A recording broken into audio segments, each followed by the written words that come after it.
La noche se acabó, pero tengo otra vez contigo. Le doy gracias a Dios, siempre pasándolo contigo en la playa, devorarte como el sol de la mañana, viajando todo el día sin drama, solo tú y yo. Un día bonito lleno de alcohol, tomar un shot pa' ti, un shot pa' mí, un shot. Un día bonito lleno de alcohol, tomar un shot pa' ti, un shot pa' mí, un shot. Siempre lo pasamos bien lindo, lindo. Un verano contigo lindo, lindo. Hey. Me fui de vacaciones, baby, me perdí, buscando el sabor que encontré en ti. Canela con dolor de Bacardi, lo sentí. Baby, me tiene desenfocado, viendo doble, bien borracho, demasiado jodido. Contigo, pasándome contigo en la playa, devorarte como el sol de la mañana, viajando todo el día sin drama. Tú y yo, un día bonito lleno de alcohol, tomar un shot pa' ti, un shot pa' mí, un shot. Un día bonito lleno de alcohol, tomar un shot pa' ti, un shot pa' mí, un shot. Un día bonito, bonito, un día bonito, bonito. Pasándolo contigo en la playa, devorarte como el sol de la mañana, viajando todo el día sin drama, solo tú y yo. Un día bonito lleno de alcohol, tomar un shot pa' ti, un shot pa' mí, un shot. Un día bonito lleno de alcohol, tomar un shot pa' ti, un shot pa' mí, un shot. Un día bonito lleno de alcohol, tomar un shot pa' ti, un shot pa' mí, un shot.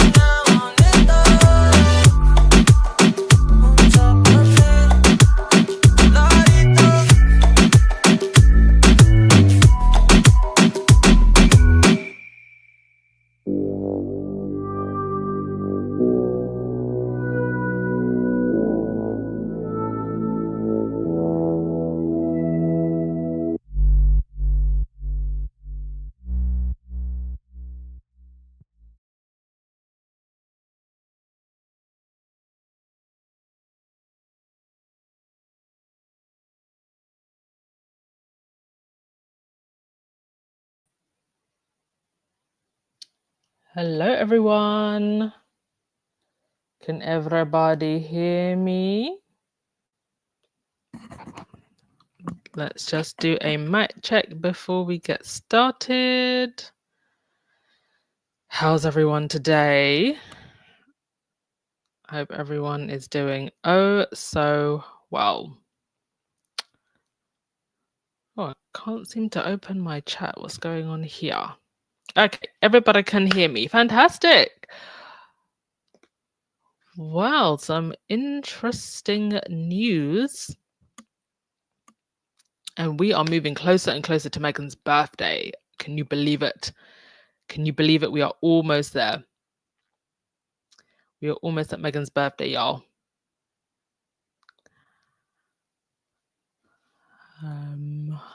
Who's in the chat? Hey, Kathy. Hey, Elaine. Elaine, hope you're doing well, my friend. Hey, Church Nelly. Lisa Knotts.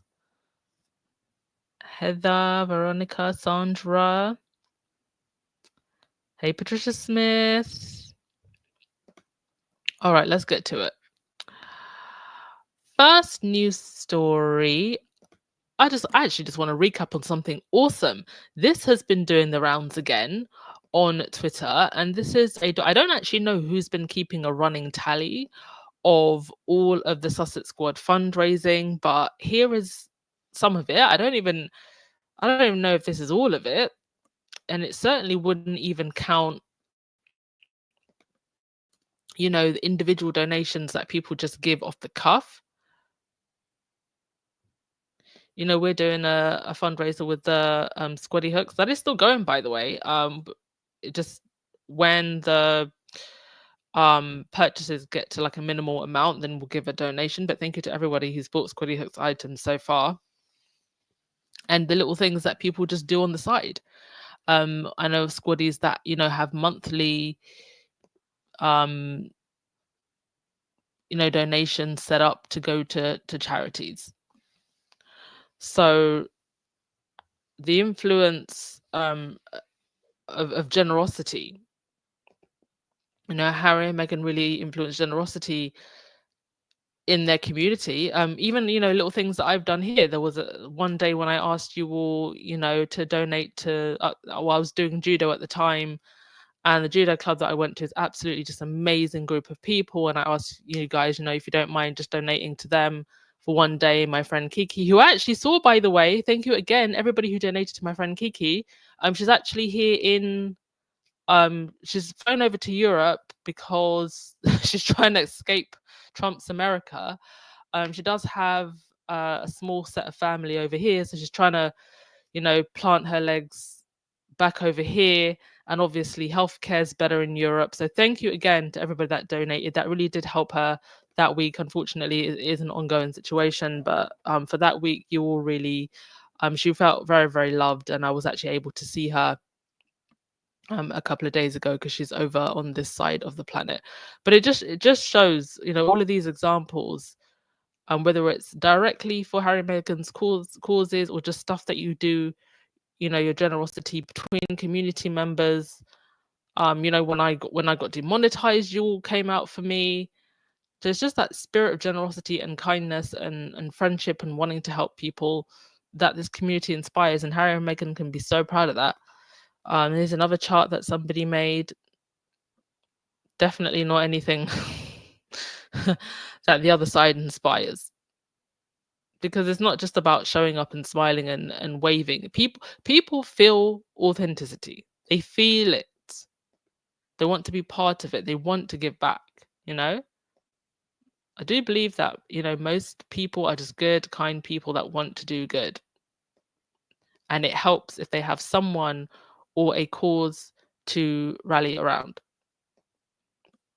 So well done to all of the squaddies. The entire community should be very, very proud of itself. I've seen the Derangers try to do fundraisers and they can barely get it past £50. Embarrassing. Have we got Rahini? Hey, Rahini, how are you feeling? Gosh, I'm so sorry. I feel like I haven't messaged you in a while. Also is Dorothy Ross is here. Hi, Dorothy. Hope you're doing well as well. Sending you so much love, Dorothy. Sending you so much love. Okay. Next thing. Congratulations, squaddies. Just wanted to say that. Let's start on a good note. Next thing. Kate and William apparently are considering leaving their little Adelaide cottage for a bigger house. Well, a bigger castle. The Fort Belvedere. I mean, this is a massive estate. A massive estate. And why do they need this big space? Apparently, because the kids are growing up. So the place where they're at the moment isn't big enough. I'm sorry, but this just stinks of jealousy. And, at one point, Kensington Palace, the taxpayer spent millions renovating Kensington Palace with the idea that Kate and William would move in. And then they didn't move in, then moved into a different estate grounds. So that money was wasted. Now they want to move into this one. Now, if they want to move into this one, they're gonna have to renovate this place. If you look at the inside, I don't know how recent this picture is, by the way, but this is apparently so. On one hand, the nicer picture that you can see, which looks like the inside of a country home, That's the inside of Harry and Meghan's house when it was still listed online before they purchased it. So I don't know what it looks like now, but probably quite similar. And the awful picture that you can see there. Well, okay, it's not awful, but rather old-fashioned dusty green sofas and those oil paintings. That's apparently the inside of this place. So there's no way that they can move into this place straight away. It would have to be, they'd have to want to renovate it. And that's going to be at the cost of the taxpayer. And why is this move necessary? I mean, I'm sorry, but the reasoning to me is just silly. To me, it reeks of competition.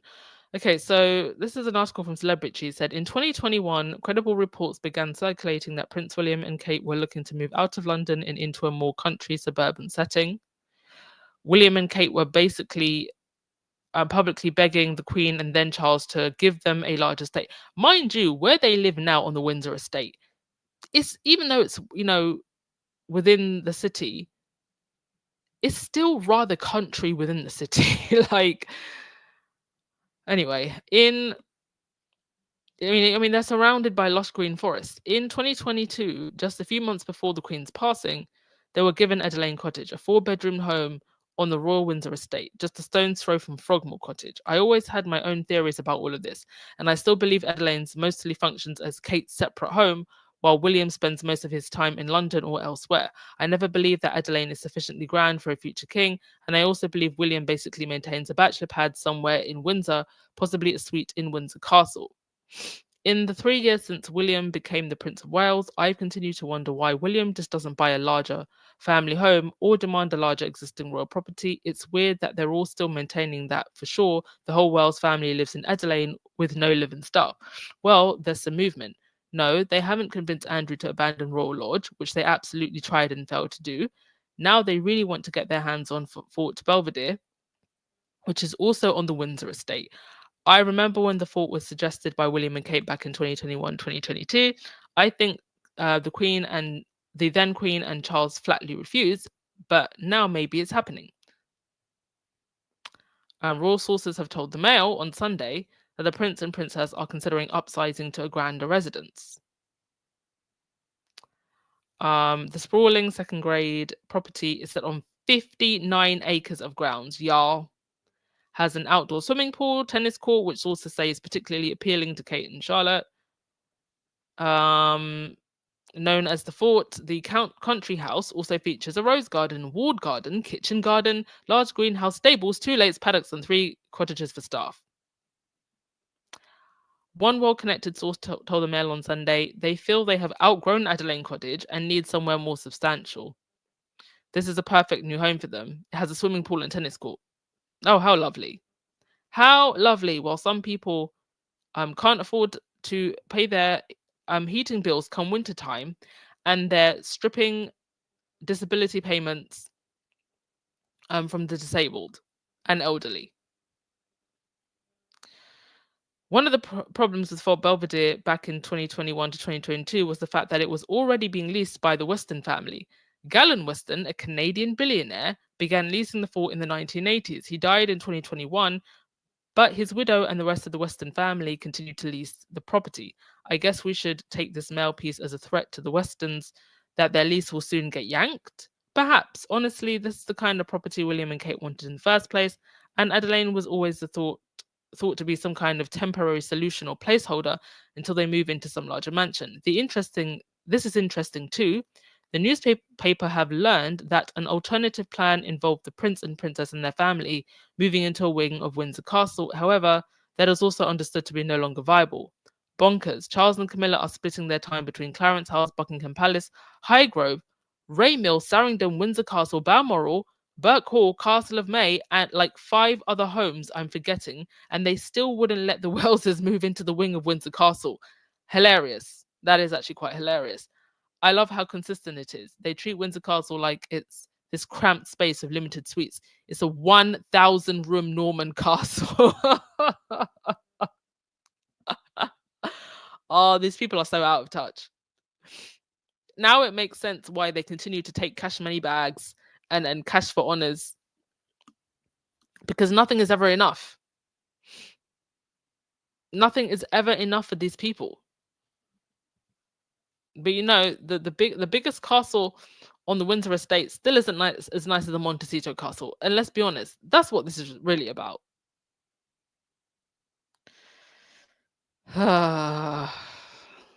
Hilarious.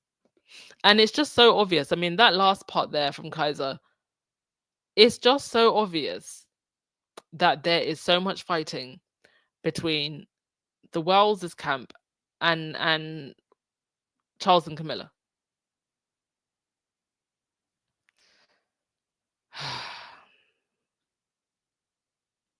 Yeah, why do they need to move into a new home?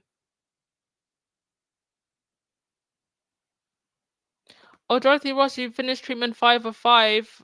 We thank God and we pray. We pray that this is the final treatment. You'll have nothing but good health going forward. I'm very, very sorry that you have to go through any of this, Dorothy Ross, but thank you for hanging on in there.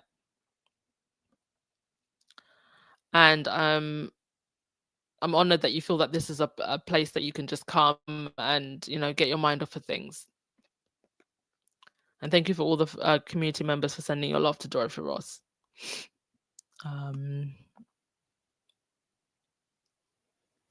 Yeah, I think it's all about jealousy as well, cookies and cream. You know for sure the ghost is roaming around that castle. It's so amazing these two people don't work or help the people of their country and are protected for doing nothing. I mean, the only news I've heard from William and Kate for the last 2 weeks is news about a castle, William at the football game, them at Wimbledon, and then on holiday. Apparently getting a freebie from a billionaire on his yacht.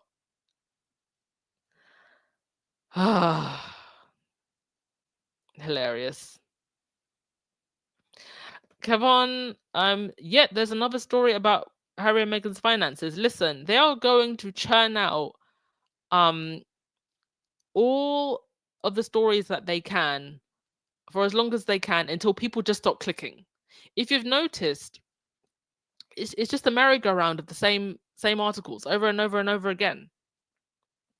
I saw just this week there was an article about the Queen didn't actually like something at Harry and Meghan's wedding or something. I mean, they are still bringing Betty into things. That lady, rest in peace, Harry's grandmother, but she's passed, and they're still bringing up stuff about she didn't like this about the wedding. It's just so tasteless and desperate. Thank you, Kevon, for your donation. Much appreciated. They will not let it go because they have to hang on to everything they have. It's the reason why.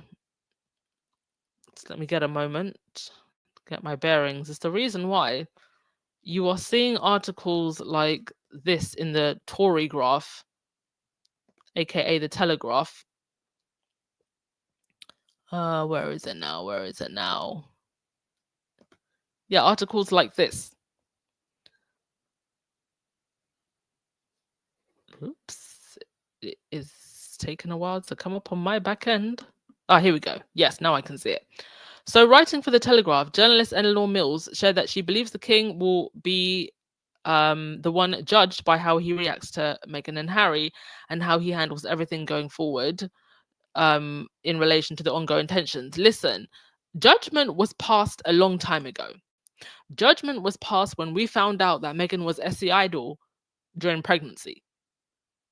Like, judgment's been passed. And many of us could see things for what they were the moment the Daily Mail posted that straight out of Compton headline. So the idea that the damage can be reversed now is ridiculous. It's actually ridiculous. Because even if Charles suddenly came to his senses, it doesn't make a difference. We've all seen too much. There's no going back from this. She wrote, "This is a time for the royal family to pull together, to let bygones be bygones." Okay, well, is that going to come with an apology to Meghan first? Is that going to come with security? Is that going to come with full admissions of guilt from William, Kate, Charles, and Camilla? She goes on to say, come on, Charles, show some true statesmanship. He wouldn't know what that was if it started frying his sausage fingers. Befitting your role as the head of the Church of England and forgive Harry and Meghan before it's too late. What does he need to forgive them for? They haven't done anything wrong. That is the yardstick. I mean, at least for once, you've got one of these royal rota rats saying Harry and Meghan and not just Harry. I mean, they act as if he doesn't have a wife and kids. That is the yardstick by which you will be judged. You may not all be kings. Sorry, we may not all be kings, but we all know what family is about. Harry is trying to meet you on the territory that you most care about, your royal image. It's up to you as king, but most importantly, as his father, to bury the hatchet. Come on. Interesting choice of words there, bury the hatchet. Charles, be the grown-up. And get off your high horse. There's no time like the present. So this is what I think is going on with this royal rota rats and why we're seeing articles like this. I think they know that perhaps something is going on with Charles that they're not telling us. And I think they know that right now they have no access to Harry and Meghan. None. Once Charles is gone, if this rift between the royal family is not mended, and it is only going to be mended if the leftover royals confess their sins, apologize, and right all the wrongs that were done to Meghan, which we know they're not going to do. If some kind of agreement isn't come to before Charles goes, that's it for the royal rota. That's it. They are doing all of this, doing backflips, begging Charles to mend the rift, because once Charles is gone, that's it. You will be lucky if Harry comes for William's coronation, and you will likely never see Meghan again unless security is offered. Proper security, you will likely never see Meghan here in the UK. And other than Harry's charity work that he does here and there in the UK, you'll never see him either, because they're not going to risk their safety coming back here, and there's no other reason in regards to the royal family for them to ever come back. So that now they're desperate. Now reality has hit them, but it's about their bottom line. It's about money. It's not about doing the right thing. It's not about giving Meghan her justice, giving Harry his justice also, giving their children their justice also, for the horrific treatment that they've received in the press and from the institution. It's about the royal rota and their bottom line. Once Charles is gone, that's it. And I mean, it's pretty much it now. They don't have access to them. But there would be hope if they could come to some kind of agreement. And they know it now.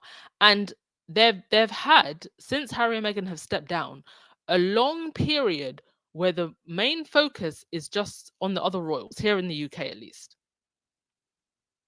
But it's consistently Harry and Meghan that bring in the clicks, bring in the views, but they only know about stuff when Harry and Meghan post about it, or they only know about it after the fact. I mean, Harry went to Shanghai, went back home. We don't even know when he got on that flight, when he flew back, which airline, nothing. And we shouldn't, by the way. But it irks them. It irks them that they don't know any of this stuff. And there was even something, I think, in People Mag about, they could be coming to an agreement between Harry and the palace, and they share Harry's schedule, all this nonsense. Why would Harry put his safety at risk? Why would Meghan put her safety at risk by sharing their schedule with the same institution that refuses to give them security? It's nonsense. Please don't pay attention to any of these articles in the tabloids.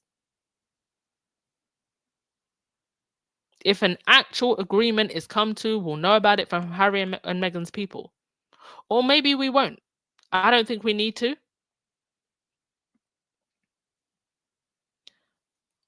But the rota is, and the tabloids, they're desperate now. William and Kate, they just ain't it. They're not going to be able, they're struggling to carry now. Camilla wouldn't be able to carry on her own. All right, let's get on to, I'll take your comments, then I'll go on to the next thing. This is me every single time a troll opens their mouth about Harry and Meghan. Sometimes I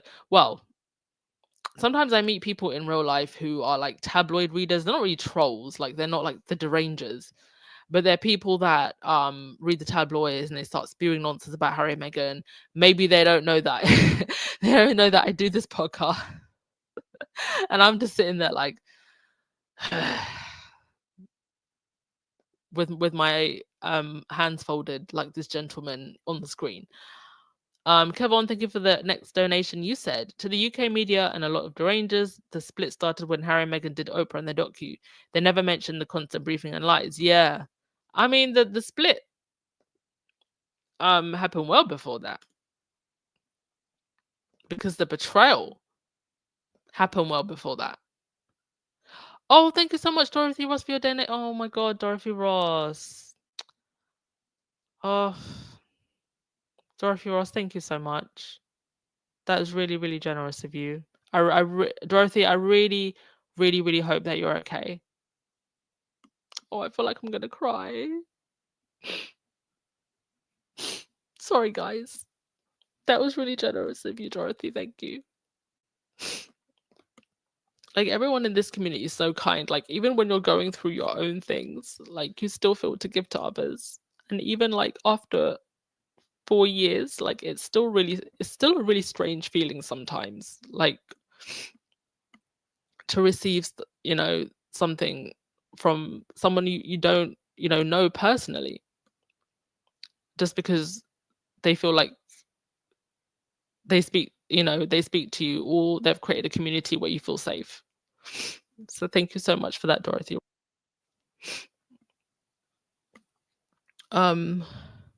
Oh gosh, I just like lost my trail of thought there. God, what was I even talking about? I think I read Kevon's super chat. Thank you for that. Yeah. It started well before.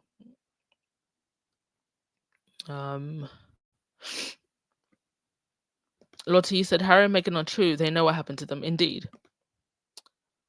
Let me just, folks, I'm so sorry. I think my laptop's about to lose its battery life.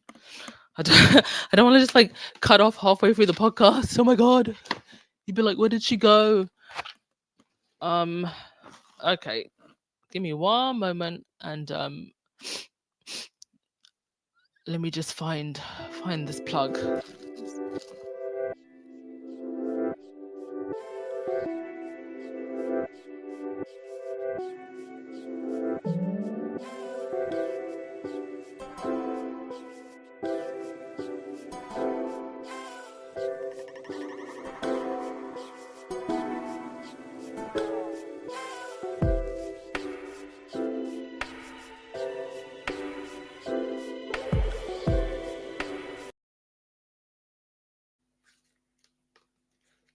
Okay, and we're back.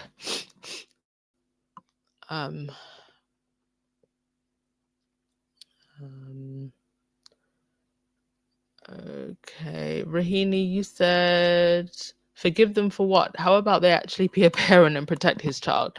They need to realize that Harry and Meghan have no interest in coming back. Yeah, they do. I don't believe that they do. But the thing about all of this is it yes, light side. I was tearing up. The thing about this, all of this, is that it never had to be like this. It never ever had to be like. It's not just a shame for the individual members of the royal family. It's a shame for everything that the monarchy could have chosen to be in this modern age. or like all wasted. All wasted.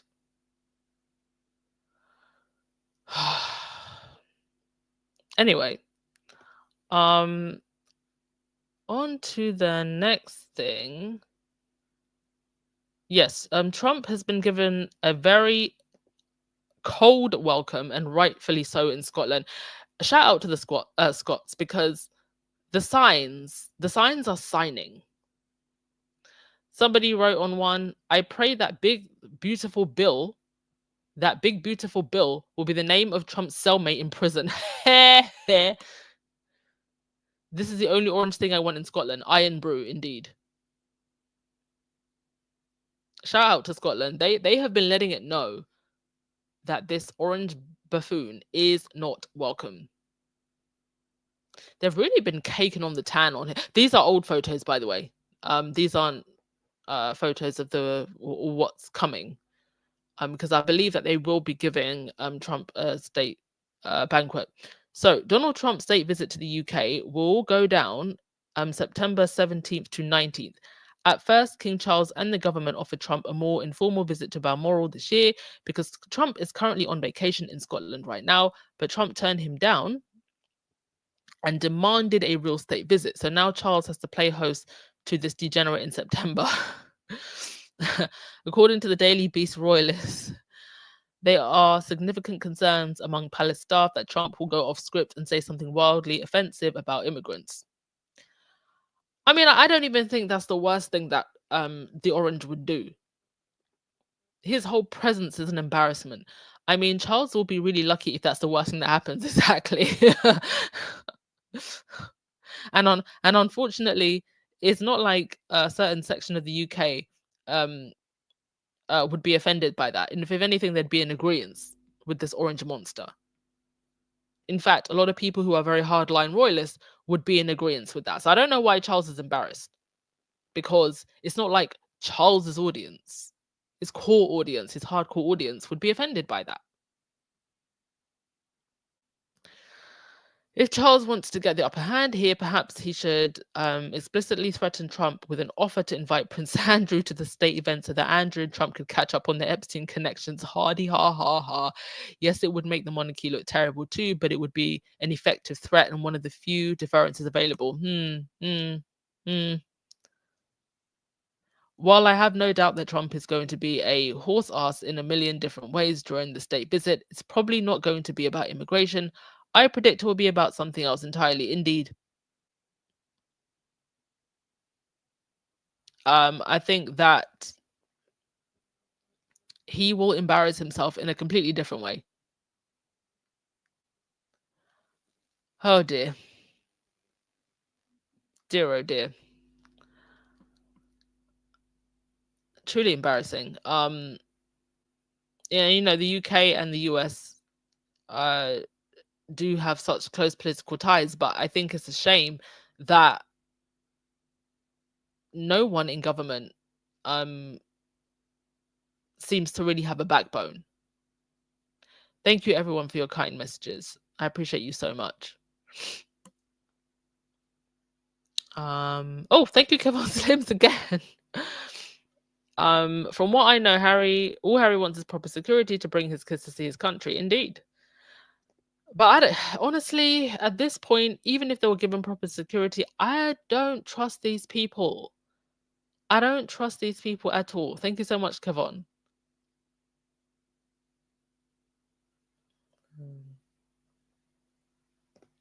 Prudence, you said, when Charles is gone, the Prince of Darkness will be plotting like Orange the Menace, who's going after his opponent.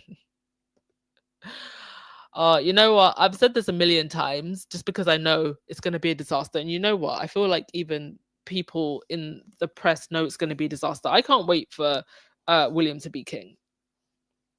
Because I promise you, Harry and Meghan are covered by prayer. Everything that they have tried to do to Harry and Meghan is backfired. So why wouldn't anything that William tries to do when he's king backfire? Because you know what? People will notice. Why is William not focused on his kingly endeavors, you know, saving the Middle East, ending homelessness while moving into his 5th palace? saving the environment. Why isn't he focused on those things? Why is he just focused on Harry and Meghan? He's going to make his entire kingship about Harry and Meghan. And it's only going to hurt him and his family in the end. It is a damn shame. You can see it coming. I would do not worry about William being king. Don't. Dorothy, you said, I hope that Harry does not want to bring Meghan to the Invictus Games.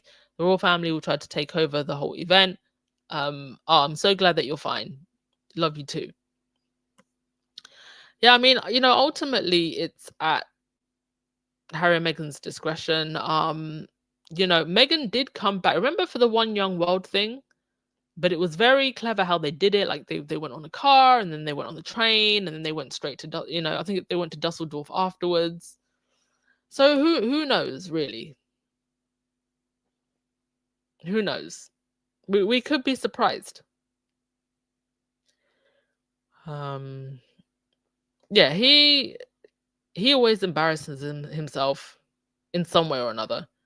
He only has to breathe and he embarrasses himself. I mean, apparently he's wearing one of those urinal sack things. He'll probably piss on himself. Dorothy, we're glad to be a Scot. Well, you are doing the UK so proud and sending a message loud and clear. He will not be welcome when he gets here. Okay.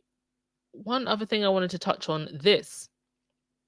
Shout out to Hacked Off, who are an amazing organization trying to get press accountability.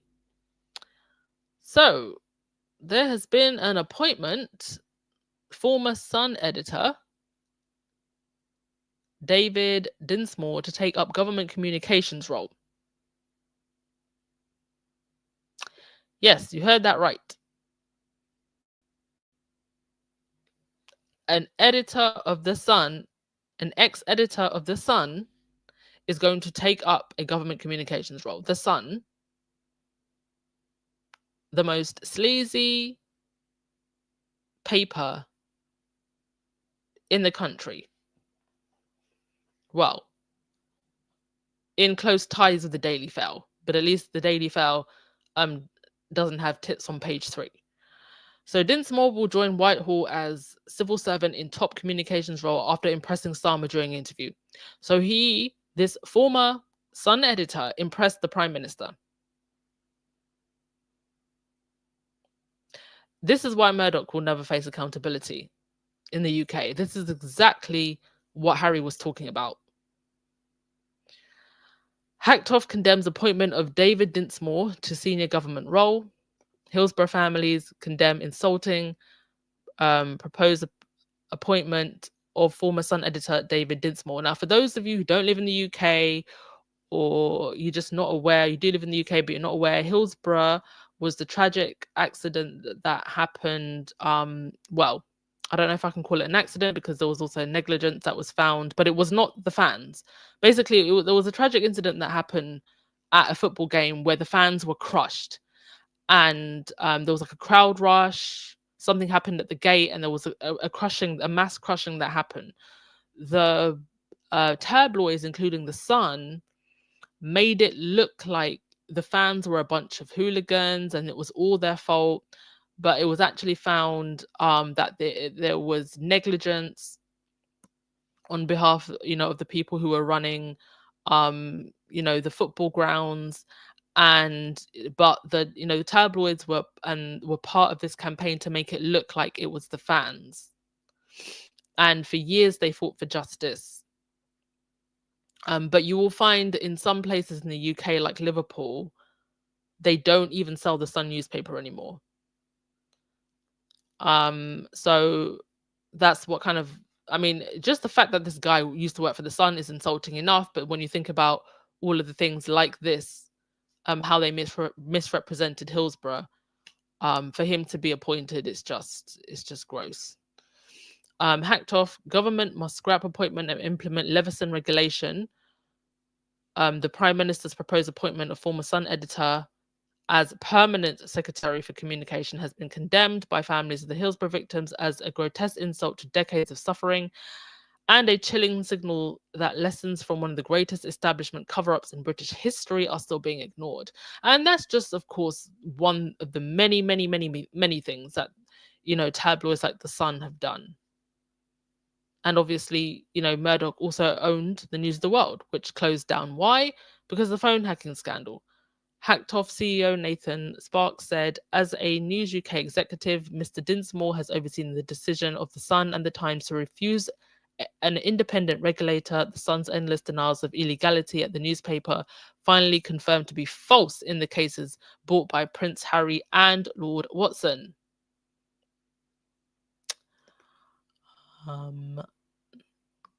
The next slide, sorry. One moment, folks. Okay, so earlier this year, and his publisher's aggressive and desperate lobbying for the second stage of the Leveson inquiry. Oh, wait, hang on a sec. I think I have skipped ahead. Give me one sec, folks. Oh, yes. Finally confirmed to be false in the cases brought by Prince Harry and Lord Watson earlier this year, and his publisher's aggressive and desperate lobbying for the second stage of the Leveson inquiry, which would investigate his newspaper's role in the Hillsborough cover-up, to be scrapped. It is an insult to the victims of the families affected by Hillsborough and taxpayers across the country that he should be given any kind of public role. The government must urgently reconsider this appointment. Campaigners and bereaved relatives have expressed disbelief that a man so closely associated with The Sun, the very paper responsible for the most damaging lies about Hillsborough, is being considered for one of the most important roles in public office. The letter highlights the fact that in remaining outside independent regulation and accountability, The Sun has not changed. It certainly has not. This is a slap in the face to every single family that lost someone at Hillsborough. Okay, so it goes on a little bit more about Hillsborough. The Sun's involvement in illegal activity, later admitted in claims brought by Prince Harry and Lord Watson. He is not just unfit for public office, his appointment actively damages public trust. Exactly. How do people trust government now after this? What an awful web we weave. Anyway, I'm not going to read the whole thing. If you want to read it in detail, you can go to the Hacked Off website, but I think you get the gist. It is just a straight up insult. And when you see things like this, I mean, I think there was one statement that Harry put out where he does address, I think, the Prime Minister and I think the Home Secretary about the security issue. And when you've got someone who's from Camp Murdoch now, very gleefully being appointed by the Prime Minister, oof, no trust. Can't trust anyone. Okay. I think that was all. Yes, that was all. Meghan's birthday's coming. Keeping our fingers crossed. Hoping something nice is coming for her birthday. I'm sure there will be. I'll be very surprised if she doesn't post anything, because Meghan did say that, her personal page will be for her joy, and there's lots of stuff coming as ever restock, I'm sure, and With Love Meghan also. So maybe, my guess, maybe With Love Meghan trailer for her birthday. Don't know. But I'm sure we'll see something. Maybe even before that. Jean, you said, and this appointment reminds me of the comedy show Yes Minister. Dorothy Ross, you said, I thought that the royal family could not ask the government to interfere with the law, but money talks. This actually also serves the other royals, if they want certain things to be hidden, not written about.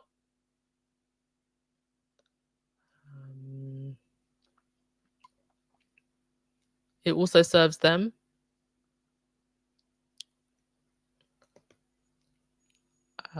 At least we'll be rid of Orange Man for a few days in September.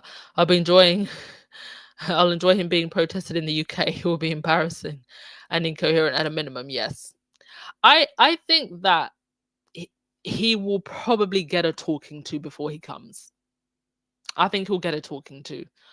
I will actually, I have to say, be quite surprised if he says anything too off the cuff. But he will likely be embarrassing.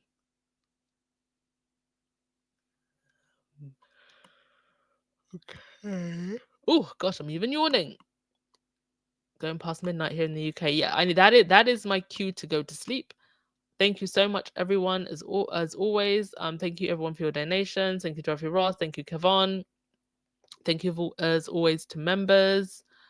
You are also Elaine. Oh, almost forgot Elaine. Didn't see that there. Almost missed it. Sorry, Elaine. Thank you to Elaine Parker as well for the super sticker. Much appreciated. All right, folks. I'm gonna play the music. But I will see you. Hopefully, yeah. I should actually see you tomorrow because I'm not doing anything tomorrow, and in this crazy royal world, you just don't know what's gonna pop up. All right, ciao, folks.